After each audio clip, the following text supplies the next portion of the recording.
The key is making decisions and empowering them and not needing to know if it was the correct or incorrect.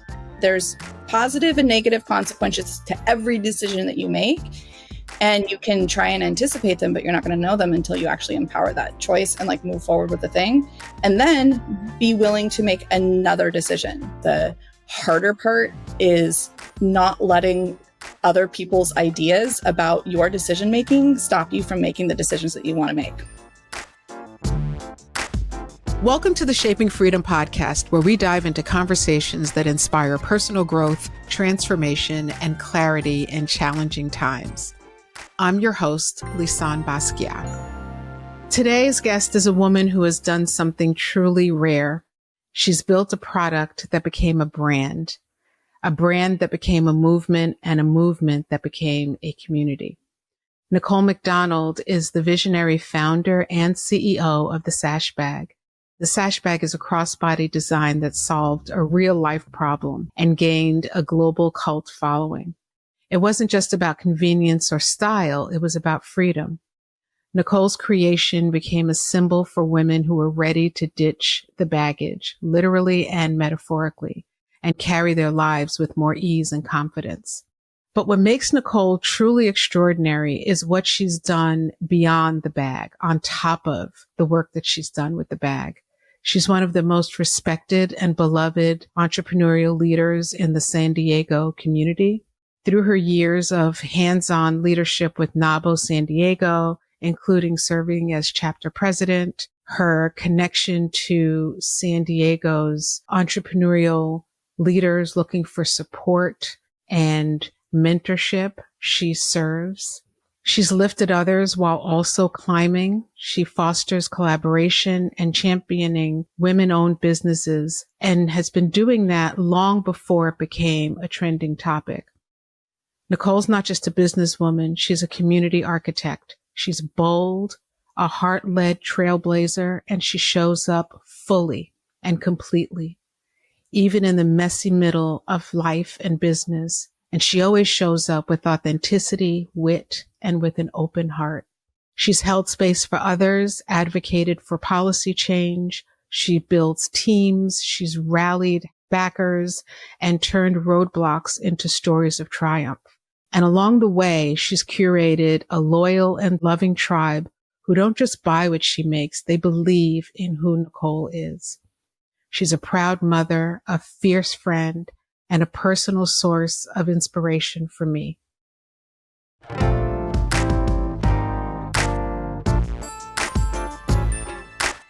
It's an honor to welcome my dear friend and powerhouse sister, Nichole MacDonald, to the show.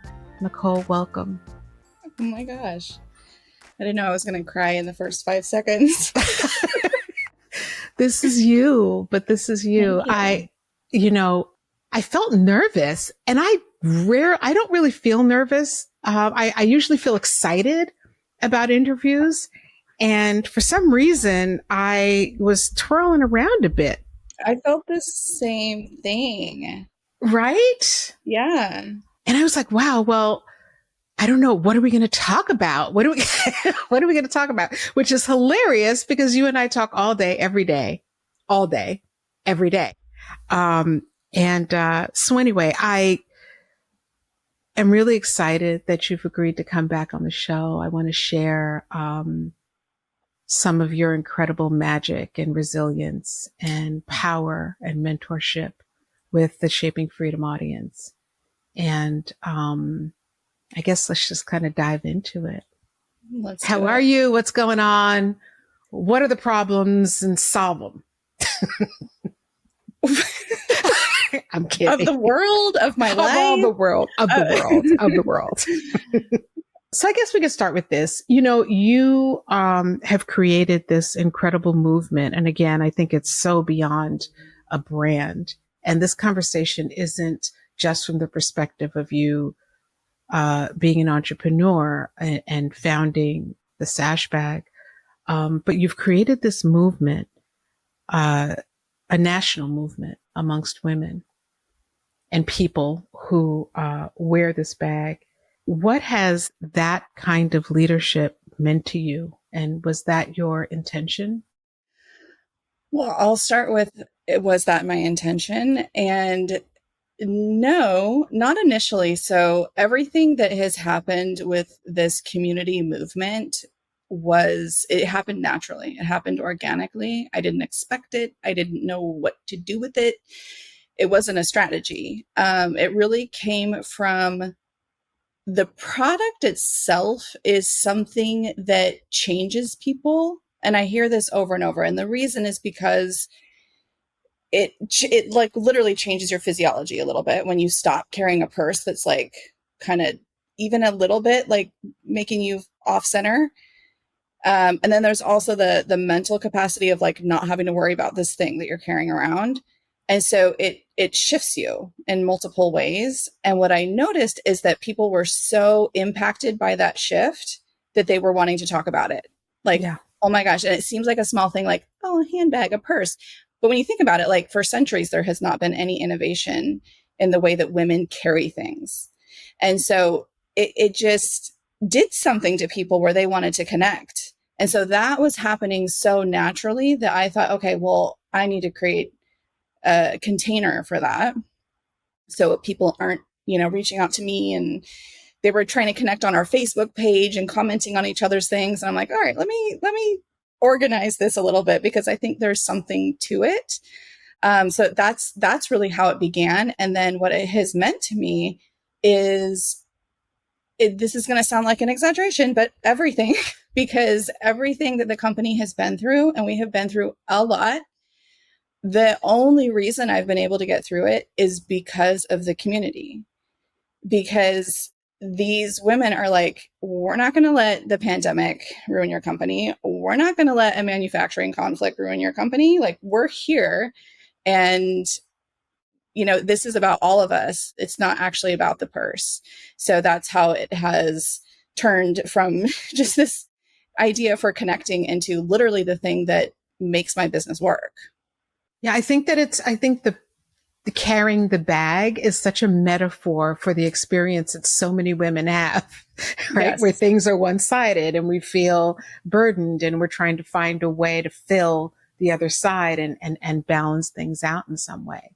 And also like doing kind of silly things just from a place of automaticity, right? It's like so automatic, like, oh, let me just throw that in my purse. Like, let me just throw it in there and deal with it later. And the next thing you know, like all that adds up into something that's like, oh, now I need to like dump my whole purse out, right? Like that's what we do with our lives too. It's like letting the things go do, and then all of a sudden it's like, ah!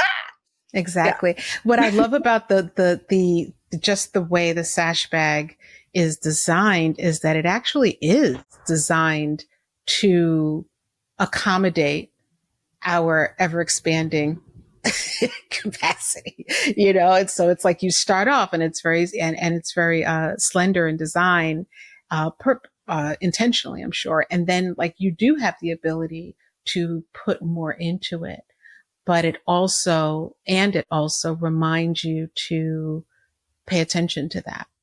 Yeah. You have to be careful about what you put in it. Yeah. Because after a while you get to the point where it's like, okay, it's still looking really beautiful, but it's a little bulky. Like, what do I need to pull out of this bag that's just not needed there? So what has, so you've built this incredible following of people who really use this platform and community to talk about all kinds of things that are happening in their lives. And what has it meant to you to lead that conversation? Because I think the one thing, and I mentioned it in the introduction, the one thing that's so unique about you, Nicole, is that you put it all on the table. You are raw, you are authentic.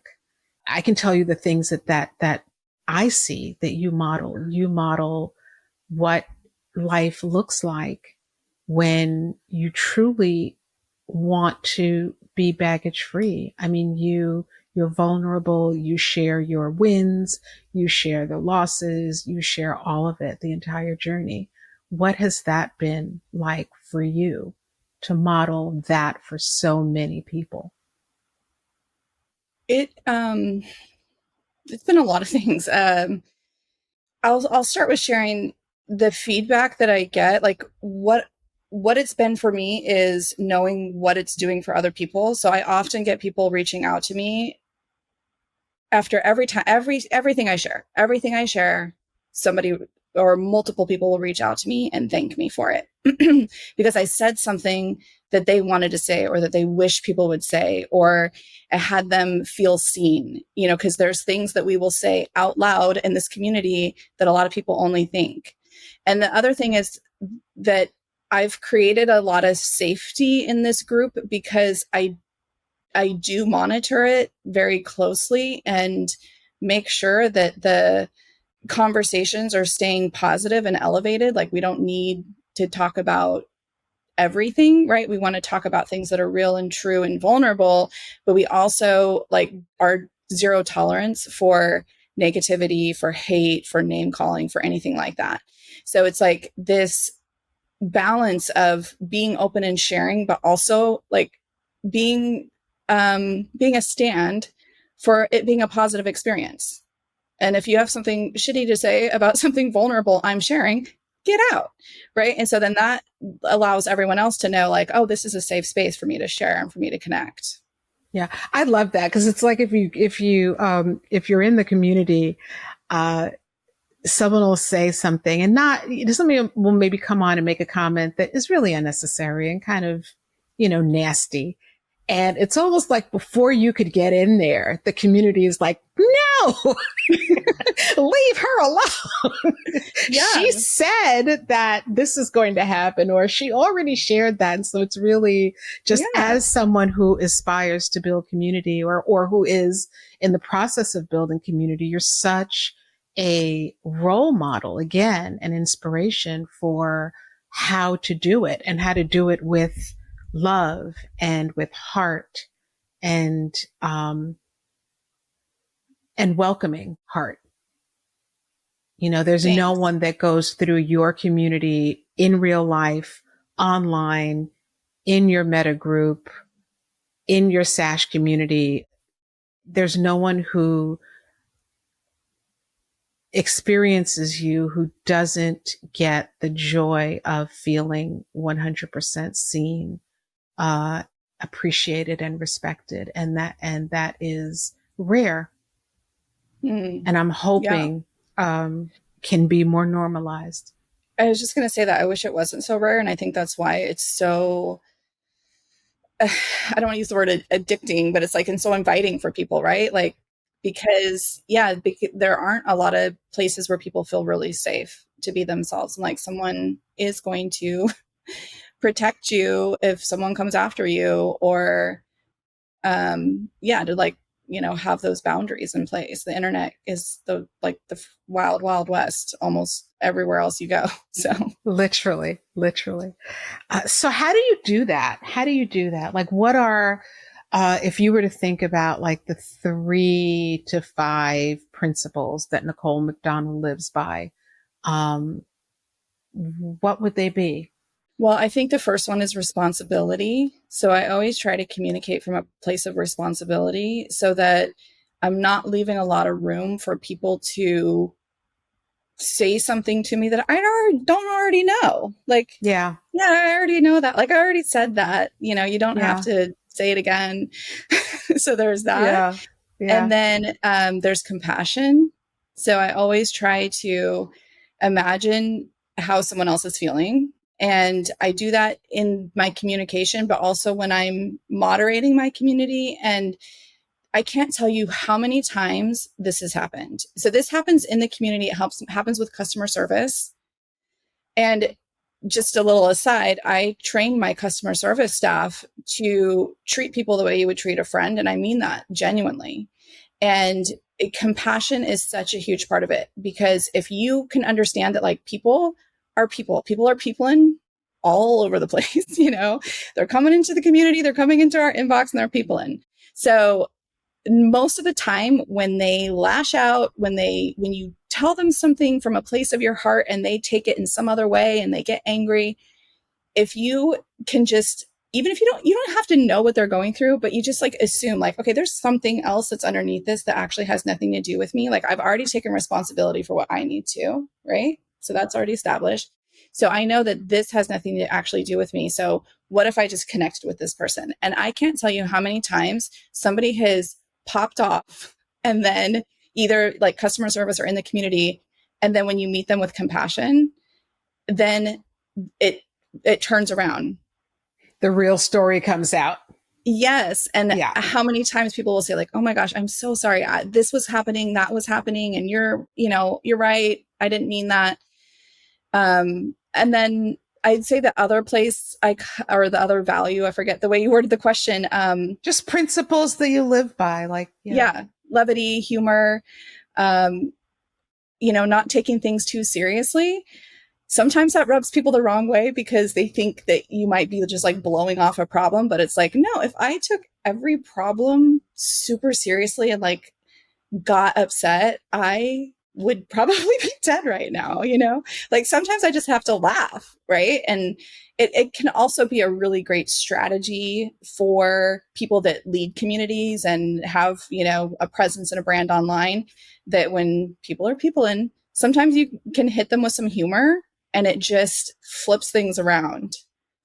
And then I think the next I would say is self-care, just really allowing myself the space and the grace that I need to like be who I am and not, at least try the best I can to not let things creep into my mind in the middle of the night and my personal life and my relationships with my kids and my friends. So, and I think that's important. I think it's important to know the things that keep you, to know what you're doing. And we don't always know how every day is going to go, but if you have those few principles, I guess, that help to guide you and lead you, it helps you to, especially in the times where things get challenging and difficult, right? It's kind of like where you stand, who you are and where you stand. And it's clear that there's something under there for you. So you started SASH 13 years ago? 12 and a half. And so now you have grown to this, as we said, this incredible movement, and you've built this company and it's growing. It'll continue to grow.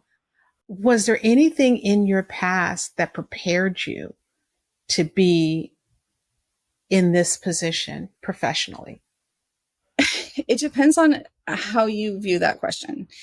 Because there's different things that you deal with, right? Like there's being prepared from a mindset place, from a resilience place, from being someone who's resilient. In that sense, my whole life prepared me for it, right?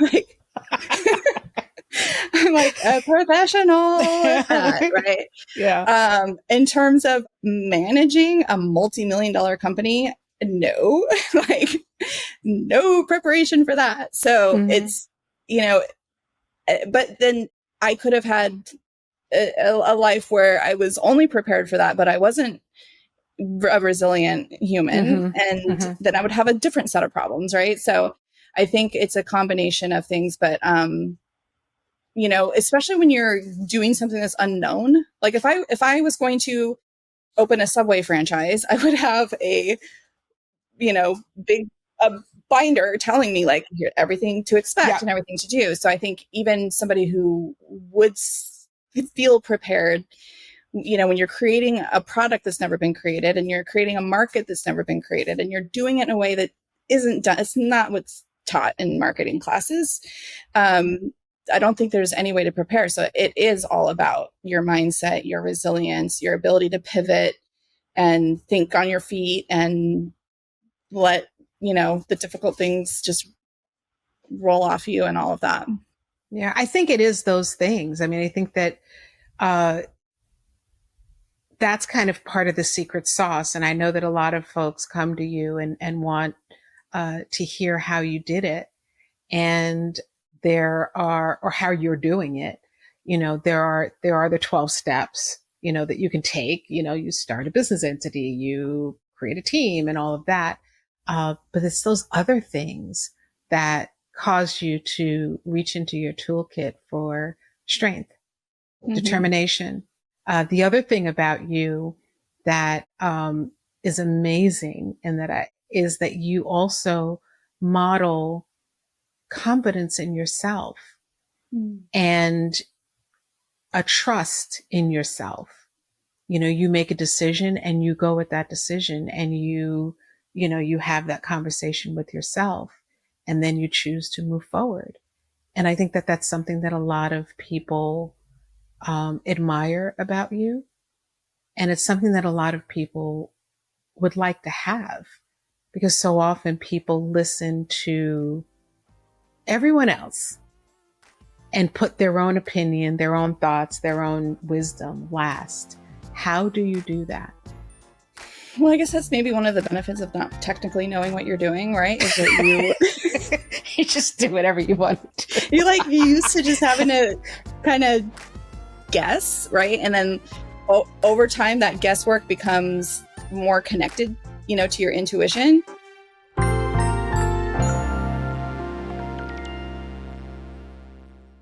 All right, y'all, let's keep it real for a second. 2025 didn't exactly start out the way any of us imagined, especially those of us here in California. I don't think I've spoken to one person who didn't want to erase the first few months of this year. Many of you have started to ask me what to do in order to reset. So the team and I started talking about what we could do to help people to get themselves back on track, and created the Best Year Ever workshop. It's a 2-hour online experience. It's being offered both on April 26th at 11 a.m. Pacific and Thursday, May 1st at 3 p.m. Pacific. This workshop is for you if you're ready to reconnect to the goals that you may have set out in the beginning of the year. You'll leave this program feeling aligned, clear about what you need to get out of your way, and with a solid action plan that you can implement immediately to help you to get yourself back on course, back connected to your goals, and ending the year in the way that you truly want to end it.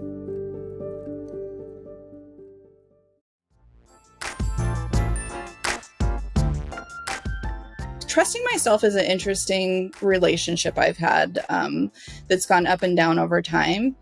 And there's different areas of my life, this when it comes to relationships and stuff, I, need to work on it a little bit.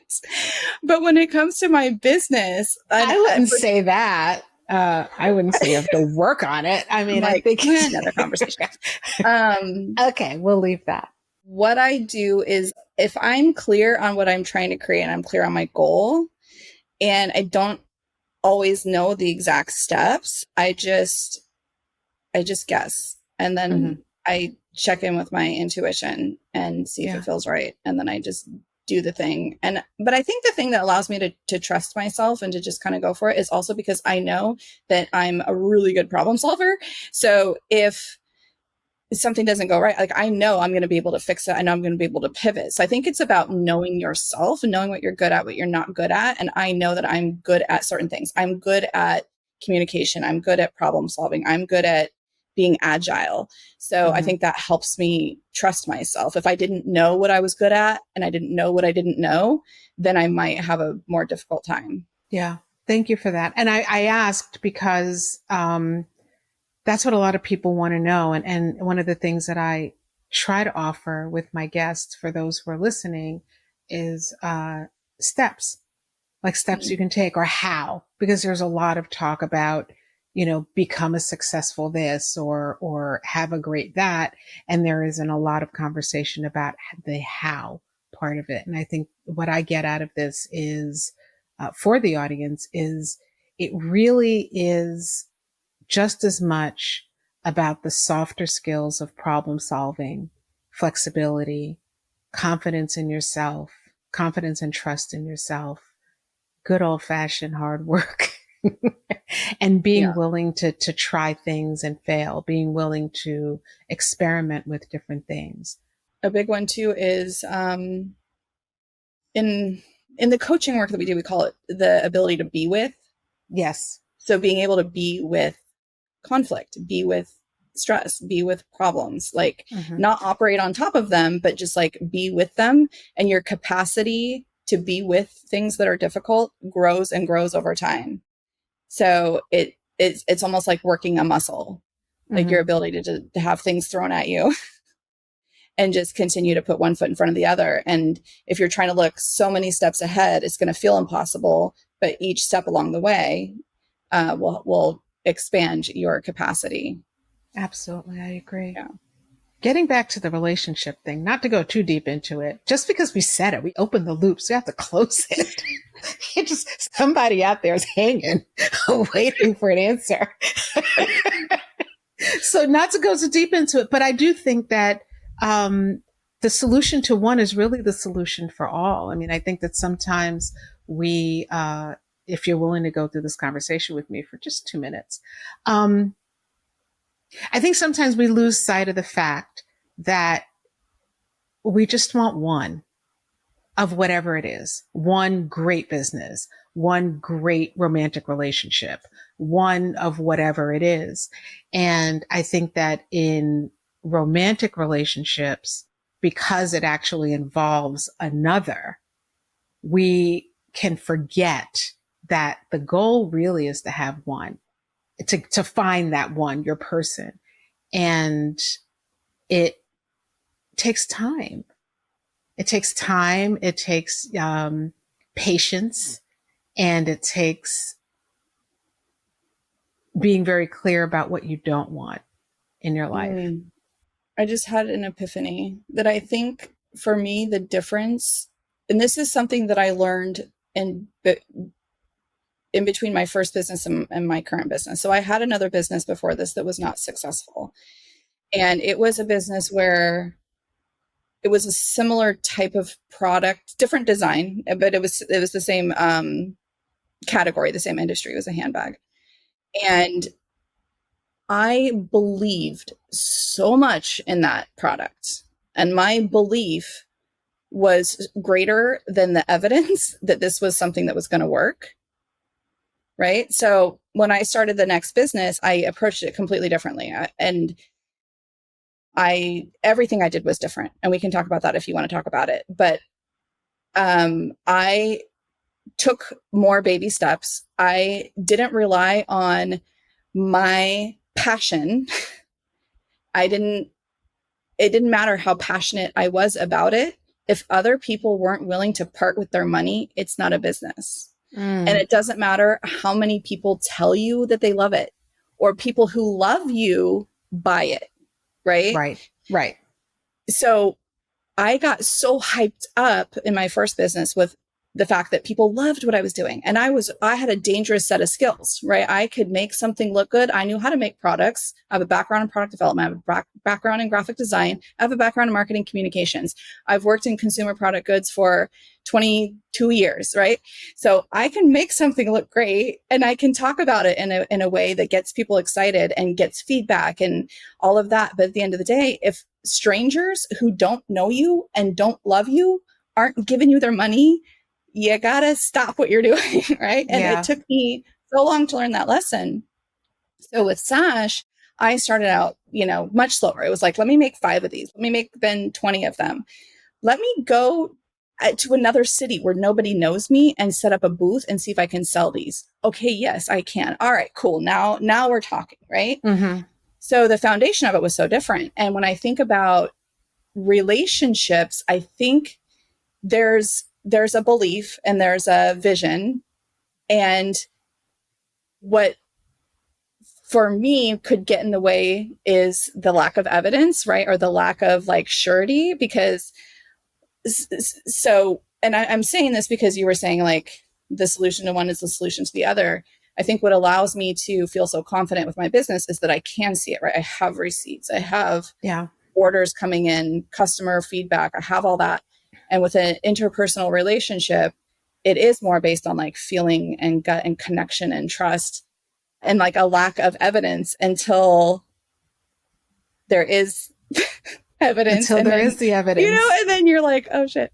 Yeah. Or you're like, this wasn't the person forever, but there's something in all of it, whether it lasts forever or not. I mean, I'm not convinced that a year-long relationship is any less valuable in our lives than the relationship that spans 20 years. Yeah, completely. Because of what you can get out of that relationship and what you're able to learn. Mm-hmm. I know of relationships, romantic relationships where, maybe they've lasted 10, 15, 20 years, but they stopped at a certain point. And so again, I don't think that that being in a relationship or not being in one is any indicator of success. I think the real indicator is the success within the relationship. And so, I've been in relationships where they didn't last a really long time. I've been in relationships that did and didn't. And I really measure the success on how I'm showing up in the relationship and how I'm able to bring the relationship to completion in a way that is responsible and accountable for my well-being and the well-being of the other person. And I don't think that's less beautiful or powerful than, Yeah, I completely agree. Yeah, because I have some relationships where, we could have stayed together, but come on now.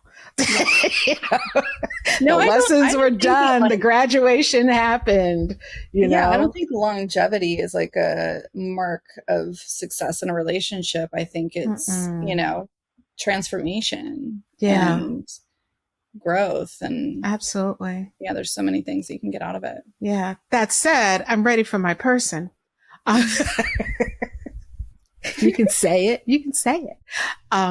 So I wanted to go back for a second to what you mentioned about wanting to get the proof from strangers. And I think that's so important for people who are starting out a business or who may be struggling in their business. Because again, going to the people that love you and care for you and admire you, those folks are not the ones that are going to grow your business to something that's self-sustaining. It's just not going to happen. And very often people take their business idea and they put it in front of their friend community. And when you do that, you are kind of turning your back to the hundreds of thousands or hundreds of people who are strangers who have an interest in the product that you're selling or the service you're offering. Yeah, I think you need to go to strangers first. Yeah. I was just going to say, I love you going to a completely different environment where you and your bag were a stranger, and just kind of like setting up shop. Okay, guys, this is what I have. Yeah. And that's literally what I did for the first 2.5 years that I ran this company is I had a 10 by 10 foot tent and I was at the LA County Fair, San Diego County Fair, State Fair, farmers markets. I went to this thing called the Flower Festival in South Carolina. I did events in Vegas. Like I went Atlanta, like all over, setting up my stinking tent and selling bags to one person at a time. But that was the most valuable thing I could have done for multiple reasons. Number one, it was lucrative. Like you make money that way. So you're not wasting time trying to do like market research and, group focus groups and whatever, like just get out there and talk to people and they either buy it or they don't. If they don't, then you need to pivot. And that's a whole other topic. But, and then number two, it gave me everything I need to know about my Sash customer who now, the Sash community are known as Sash sisters. So yes, now like a Sash sister, I can see a Sash sister a mile away. I know, what phase of life she's in. I know what questions she's going to ask before she asks them. I know what she's going to buy first, second, third. Learning all of that would have been, I'm not going to say impossible, but it definitely would have taken a lot more time and money and focus away from actually just growing the business so that by the time I was able to launch online and do the online community and all of that, I already knew exactly what I was doing. It's getting into it. It's putting your heart into it. Yeah. And I think it bypasses a lot because I think people Every launch you have, and every business, every product or whatever is going to have obstacles. And I think one of the hardest things for people to figure out is this obstacle telling me that I need to do something different? Or is this just a natural part of growth and a challenge that I need to overcome? That's a great question. It's a tough one. And how do you know? And I know it changes and, but based on what you've encountered and experienced, how would a person know? This is how I actually arrived at this, 12 years ago, or 14, 13 years ago, before I started the company, is because I had just gotten off of this experience of my failed business, where I saw every obstacle or every challenge or every, overdraft notice in my bank account as like, I need to keep going, right? Like, I just need to persevere. Don't give up, right? This is what you hear. You hear, don't give up. And you hear, fake it till you make it. Like, keep going, right? And so that I was like, yes, I'm not going to give up. I believe in this idea. Like, I'm going to keep going. No. And then I was like literally couch surfing with my child at the end of that. So, and then when I was starting the second business, this current business, and I was on my way to Vegas. This is a true story. I obviously, because why would I tell if it wasn't true? I know. Okay, so okay, whatever.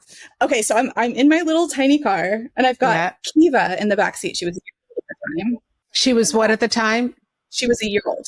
So Kiva was a year old. She's in the back seat. Noah's in the front seat. He was 7 at the time. Okay, and I've got the rest of my car is packed. It was a Honda Fit, and I have everything for my booth. I was going to a trade show in this car, driving to Vegas. And this is the first time that I'm going to be selling my product to strangers, right? I come over the hill where you can see Vegas in the distance. And I'm like, all right, here we go. Am I crazy? I don't know. Here we go. And the next thing I know, Kiva projectile vomits all over the car and all over everything. And it was one of those moments, right? It was one of those moments where I was like, maybe I shouldn't be doing this. This is the universe literally barfing all over my idea and my ambition. And I need to turn this car around. I'm crazy. And that's what happens, right? Like the big things will happen to like try and stop us. And then, so that's where you go like, do I listen to that? Or is that just a challenge I need to overcome? Right. Because this happens in relationships too, right? Like something will happen and you're like, oh no, is that a deal breaker? Do I break up with this person or do we work through it? Is that a sign? What? Right. Tell me more. And then you get more and it's like, but tell me more. I was thinking about this morning in, my most famous relationship blow up where there were so many things that I overlooked. And I remember joking about how I was going to write a book called God Give Me 4 Signs because 3 won't one's not enough. 2 is not enough. 3 is not enough. I'm just going to keep on going. Maybe the 4th one, I'm like, oh, wait a second. But yeah, so that, but I kept going. I just was like, no, I've put too much into this. I'm going to wait and not let those types of things stop me, like the signs, and I'm going to look for the evidence. So I get to this trade show. I set up my booth, and this was my first time selling it in public. These were handmade samples that I made in my backyard with one of my friends and one of my neighbors. And I wrote $20,000 in orders that weekend. So that I'm like, okay, the barf was just to keep me going. The $20,000 is evidence that I need to do this business. And also to keep you going. And that, yeah.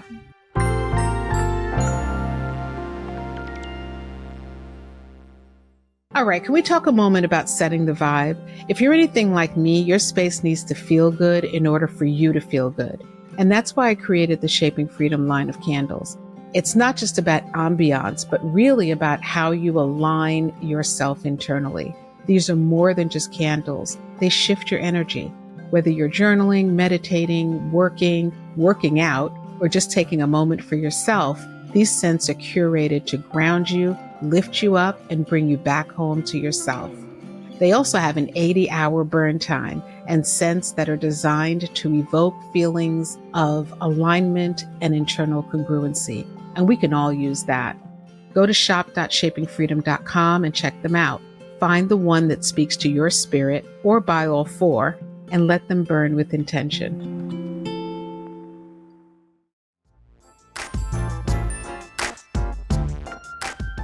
I was talking to Xavier last night, my grandson, and we were talking about making a decision that maybe you're not sure. It was a decision he made, and he said that he wasn't sure that it was the right decision. And it was after the fact. And so I asked him if he really believed that it wasn't the right decision. And he said he wasn't sure. And I said, okay, well, I'll leave you to figure that out. But in the meantime, sometimes in life, we are so accountable, so responsible, that we believe that once we make a decision, that that's the decision that we have to take and continue to go with, even if we know that it's wrong after we've made it. And I think that the world tries to convince us that, well, you made up your mind, you did this, and now take this all the way to, to the death of it. And so I asked him, like, let's say that in 25,000 years, you were getting ready to get married. And imagine that it was the day before you were getting ready to actually walk down the aisle with this person. The wedding's been planned. People have, put money into you getting married, including you. You have guests on both sides of the family. And imagine if you knew in your heart of hearts that this was not the right decision for you. What would you do? And he said, I had given my word, I would probably go forward. And to which I said, no, wrong answer. Absolutely not. Absolutely not. Because when we move forward past the point that we know in our gut is the right place to go, sometimes we do it because there are so many external things tied into it. But ultimately, staying that course is going to create more damage than if you had stopped right then and there. And so he said, well, how do you know? And I said, well, it comes with giving yourself the same grace that you would give to a friend who may give you crappy ass advice one week and great advice the following week, but you build trust with that person so that even if the advice isn't great, you can kind of tweak it. And you have to do the same thing with yourself and know that what you believe in and what you're able to put your heart into, you should go ahead and move forward with that thing. So I'm thinking about that with Kiva barfing, where it's like, does this mean, that I should stop this thing because I now have throw up all over my bags? Or is it just, just something that happened, and you chose to lean into the road that you were on and the thing that you were looking to accomplish, and it works. So I don't think there's an easy answer. It's not black and white. But I think it's art. It's the art of learning yourself. It's the art of trusting who you are on the planet and trusting your gut. Yeah. And sorry, I was like taking a couple notes while you were writing while you were talking, because I didn't want to forget to kind of riff off what you were saying. That when it comes to decision making, I love the conversation you had with Xavier at the age that he's at, because that's going to be a theme, right? And I think that the key for me is making decisions and empowering them. Yes. And not needing to know if it was the correct or incorrect. Because if you empower the decision, you don't waffle in this like, oh, is it the right one? I don't know. Then you will learn faster the impact, right? and there's positive and negative consequences to every decision that you make. Mm-hmm. And you can try and anticipate them, but you're not going to know them until you actually empower that choice and like move forward with the thing. And Right. then be willing to make another decision. Right. And so that's part of it, is like empowering your decisions and then allowing yourself to continue making them. Like as soon as the impact is felt, as soon as the circumstances present themselves, then you can decide, oh, I'm going to keep doing this, or I'm going to do something else. And then the other part of it, which I think is the harder part, is not letting other people's ideas about your decision making stop you from making the decisions that you want to make. Thank you. Or keep you stuck in that, where you feel like, well, they all told me not to do it and I'm doing it anyway, and trying to move forward in a positive way with the weight of that. Because then you're putting yourself in a situation of literally trying to move forward with a heavy ass bag, you know, to move and like own the decision. You have to own the decision and own all parts of the decision. It doesn't mean that you don't consider other people, obviously. But we're considerate people. So exactly. If anything, you know, we probably could practice only considering ourselves, and we still would consider other people more. Exactly. Exactly. And I just think that's such a lesson for, especially for all people, not younger people, everyone, you know, learn to trust in yourself. You know, there's so many people giving so many opinions, and quite frankly, the folks who actually are doing what you're doing, those are the folks that aren't going to be so quick to give you to impose their opinion, because they know the game you're playing. They know the game that you're playing, and what it takes to actually get there. So the last time we spoke was, I don't know, we don't know when, right? It was a little bit after during the pandemic at some point. Or it's like 5 years ago almost. I know. So this is a big question. And just to kind of bring this full circle, what are the couple of things, or one, whatever comes to you, that you've learned over the last few years? Personally, professionally, as a parent? One of the things that I've learned, and we kind of touched on it a little bit, is how much there are themes in my life. And if I look at my patterns that I'm familiar with in myself because of my entire upbringing and things that I know that I do, that they're also showing up in my business. And it's not always obvious to me because it's my own pattern. And I don't always see how it's playing out with, like, you know, partnerships or vendors or other problems in the business. And so allowing other people to get more involved in my day-to-day so they can reflect those things to me, and trusting them when they reflect it to me has that's been a huge one.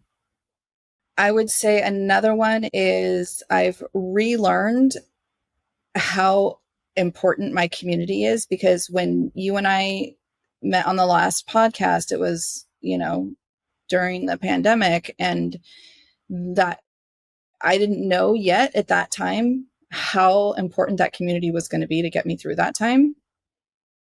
And when I talk to people now, because, you know, to your point, people do reach out to me a lot and they want to know, they have an idea and they want to bring it to life, or they're in this certain place with their business and they want to grow it. The number one thing I tell people to do is build a community. Build a community around what you're doing. If you're having a hard time building a community, then that tells you something too, right? Like maybe the message, maybe the product or the goal or the idea isn't resonating with people, and that's okay. You just have to figure out what will. Or maybe it's not clear. Exactly. Yeah. So there's so much that you can get, you know, for yourself, for your business, you know, by building that community. And what else have I learned? I have learned how flippin' resilient I am. Like I said, something I already knew, but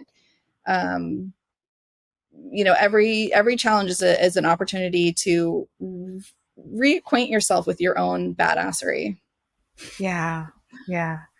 Yeah. And you step up to the plate on that one. You're like, you're coming. It's okay. I got something for this. Like you are one of the most resilient people that I know. And I'm saying that not, and I know resilience and strength are very similar. But I'm choosing resilience because to me, resilience is being able to work through problems when they come your way and being able to stand in the face of challenging times. And I think there's that extra nuance and that kind of secret sauce that you possess and that you embody, which is not allowed, like you have the ability to be with the circumstances that confront you or that you confront in your life. And you do it in a way that keeps you true to the core that is Nicole. Like you don't, you stay Nicole, you stay authentic, you stay present, you stay vulnerable, curious. And I believe from the outside looking in that that is what helps you to be even more resilient because you're clear. 100%. And when you're clear, you're not so enmeshed in the story around it and the drama around it and the emotion of it. Not that obviously, you're emotional and you have emotions, but you seem very clear about who you are and how you're going to show up on this planet, no matter what comes your way.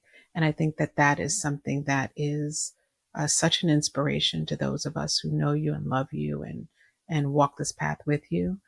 And it's also a beautiful, beautiful model for your children and the other children that, who are within your orbit. It's just really a beautiful thing to watch. It truly is. I'm so humbled and feel so honored to be your friend and to be a sister friend, because we've been through a lot of shit together. Lots and lots of shit together. I do want to ask, before we close, how can we support you? Just being present is the greatest support people can offer, like showing up for the things that people are putting out. If you are someone who is having a regular handbag drama, come join the SASH community. And just being part of the community will lend its support not just to me and to the company, but to so many women. And if you aren't, there's so many ways to connect. I think connection is support. So connect with me. I just launched my Substack on Monday. I'm on social media. Just connecting is, I think, the best way to support each other. Nicole, thank you. Thank you so much. I adore you. I adore you. I know that. I actually know that. One of the things I love about us is like we see each other all the time, and yet every single time we see each other, we're like, "Hey, there you are," And I'll just end with this: curate for yourself a community of friendship and people in your life who help you to see who you are and who love you in spite of yourself or in spite of some of your behaviors at times. Find people on this. They exist. And I think having people in your life who can give you support, encouragement, and also call you out, when the need arises is one of the most important things that we can do for ourselves and for each other, be an amazing friend and find amazing friends, and community, because that's what we need. No matter what's happening in the world, some years are better than others, but over the long haul, the long game is community and connection and human beings. And so I encourage you to if you're listening, make sure that you're in community, in real life community. Well said.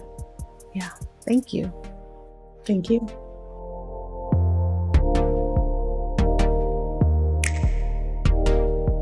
That was an amazing conversation with my incredible friend, Nichole MacDonald. What I really enjoyed about that conversation is the fact that she was able to share so many gems about her own journey, from someone who had a business that didn't work out, where she was literally couch surfing with one of her children, to building a multi-million-dollar business. It is an incredible story and model for those who are seeking to do the same.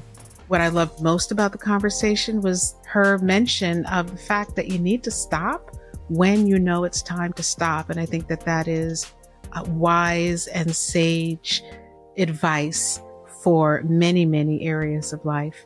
Thank you so much for listening to this podcast. It means so much. I encourage you to share this episode if you think that it will help someone you know, and continue listening. I appreciate you. Love and peace. Until next time, this is Lisanne Basquiat on the Shaping Freedom podcast.